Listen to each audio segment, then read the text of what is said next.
Hello, class. Good morning, good afternoon, maybe good evening, wherever you're at and whenever you listen to this. This is Joseph, your Science and Religion lecturer for TP 205 for the BREL Ed program. And I'm going to offer here just a few minutes on a couple of topics that we're going to discuss, or that we should have been discussing, in the next few weeks. So overall, I'll probably offer 2 to 3 video lectures of about 8 to 10 minutes. This will be the first. And I'm going to talk about theology and science and how they might relate, how they might mutually illuminate and engage, reciprocate constructively. And so I need to cover this material, even if it's only 7 or 8 minutes worth, and offer some readings that I have put up on Loop as well. And you'll see when you go to the Loop page, it should be clear enough. There will be a lecture, and then underneath the lecture will be a PDF of suggested readings within a book. And then I'll offer another book as well for next week's lecture, which I'll also offer. So I want to talk about theology and science. Next week, I really need to talk about hyper-Darwinism, a kind of contemporary trend or trajectory in retrieving and recuperating Darwin for today, but in a more radical tone and idiom. You see that embodied in the work of Richard Dawkins and Daniel Dennett most clearly. And it's called hyper-Darwinism or ultra-Darwinism because it's an extreme atheistic version or atheistic interpretation of Darwin. But we'll get to that next week. I promise. I'll post up another one. And I also want to post up a video on environmental theology, or the climate crisis and theology, which the current coronavirus crisis isn't totally unrelated from. So be mindful of that. When it comes to assignments, you'll see that the final exam has been canceled. That's a university decision. And then I have put up a book review assignment in place of the exam. That is also on Loop. I hope that's clear. Email me if it's not. But basically, you'll be reviewing half of Richard Dawkins' famous book, The God Delusion. The reason I chose that is because it sold over 2 million copies. And it's a kind of cultural phenomenon that captures a certain spirit of the age, or zeitgeist as it's called, when it comes to reading Darwin for the 21st century. So I think it's important to be literate as you can when it comes to hyper-Darwinism or ultra-Darwinism.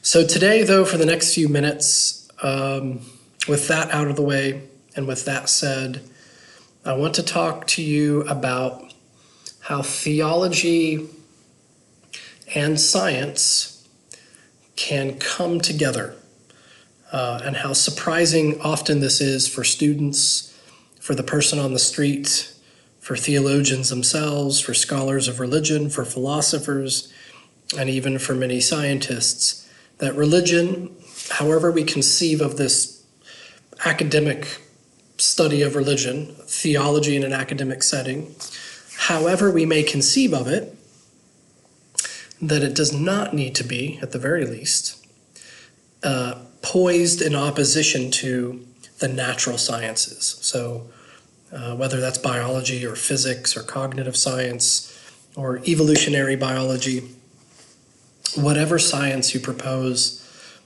theology can integrate and incorporate within its larger meta-narrative. So theology, I would say, by definition, is plastic. It's integrative.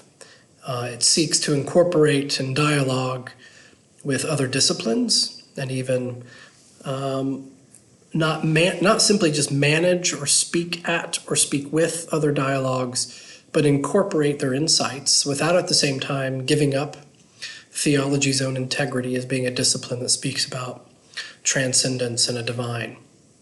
And so theology is this dynamic, open-textured discipline that can account for economics, psychology, cognitive science, sociology, physics, philosophy, name any discipline you want. Theology it is integrative with that discipline. And so often that's surprising when it comes to the natural sciences, because the natural sciences supposedly are neutral, objective, and theory-free, whereas theology is often characterized as deeply personal, subjective, laden with values and moral judgments, and often existentially rich and full of what you might just call assumptions. So it has nothing to do with the cold, calculating, objective stance of the scientific mindset, so-called. So I definitely want to talk about Thomas Kuhn and his theory of scientific revolutions, which I think I'll do next week before I get to hyper-Darwinism, because Thomas Kuhn talks about how science is not neutral at all, that it's full of values. Do you know why? The thesis is relatively simple: because humans are full of values. Humans aren't neutral. We don't jump out of our skin. We don't jump out of our language, our body, our time, or space and achieve some kind of pure God's eye point of view that stares down onto the temporal flux of the world as it evolves. Not at all. Creatures as we are, finite as we are, we theorize and investigate and research only from one point of view, and that's our point of view, which is always embedded historically. It's always embedded existentially. It's always embedded bodily. It's always embedded theologically. And so we'll get into that next week with Thomas Kuhn and his fascinating, classic, groundbreaking book from the 1960s that you must read a bit of. And again, that will be available on loop. All I want to do in the next 3 minutes or so is point you to two authors. The first is John Haught, Haught. He's at Georgetown University. He's a professor of ethics and religion, but he's written several accessible, very readable books on evolution / Darwin and religion, or Christianity specifically. He's a Catholic. And I've put up one of his books, God After Darwin, and I want you to read the first 5 chapters if you can. The 6th chapter is on God, which is an excellent chapter, so if you can get to that chapter as well. In chapter 3, he mentions 3 paradigms that model how science and religion could interrelate. One he calls opposition, one he calls separatism, and the last one he calls engagement. And it is this last paradigm of engagement that I want to persuade you to think about adopting or simply consider, and something that possibly you could teach in your own future careers is how theology and science, or religion and science, can engage. Doesn't mean they agree or overlap on every point, but that they talk, they engage, and they remain open without divesting themselves of their own disciplinary interests and commitments. Okay, separatism is obvious. They just stay separate on parallel tracks. They don't talk. They don't hate each other, but they don't engage either. They just ignore each other. And then opposition is where the two disciplines remain entrenched in dogmatic refusal and critique of each other. And you see that with hyper-Darwinism as in a kind of an exemplar with Richard Dawkins and Daniel Dennett, where science attacks religion and calls it superstition and calls it and labels it as a kind of silly, infantile dream that humanity used to cope with stress of a very scary natural environment, and that religion has outlived its usefulness and its utility. And so that would be a prime example of opposition.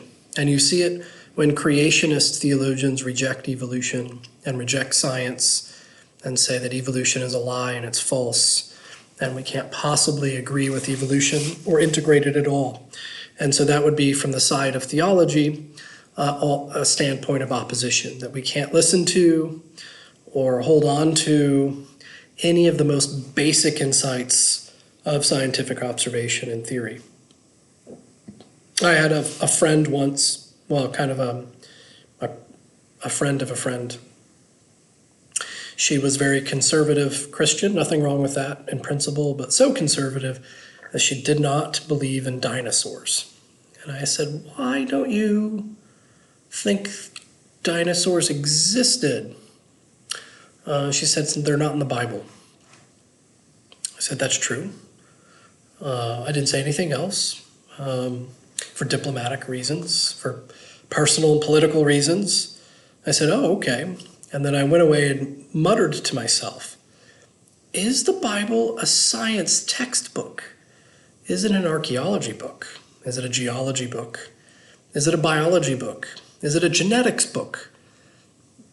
No, it's not. But some conservative, what you might just call religionists, would adopt that kind of understanding and hermeneutic of the Bible. And so that's what I would want to loosen, is this kind of rigid view of the Bible. Doesn't mean we have to say the Bible doesn't mean anything and it's open to whatever interpretation we want, but that we have to have a kind of middling via media, a middle way in which we can appreciate sacred texts as sacred and authoritative, while also retrieving them for a late modern age at the same time. The other author I want to point you to, and I'll end with this, is Teilhard Chardin. He's a French archaeologist, a Catholic Jesuit who was also an archaeologist about 100 years ago. He's still relevant. He's still interesting. If you look at the slides, I have several quotes on his own work, drawn from his own work, He wrote a lot in the 1920s and 30s about theistic evolution, which he combines a strong Christian theological belief in God with a strong scientific commitment to evolution and marries them like this. And he calls it theistic evolution. It's still around. John Hott would agree with that. And if you read his book, he'll highlight that. But Chardin, Chardin, it's French, so it looks like Chardin, but it's Chardin.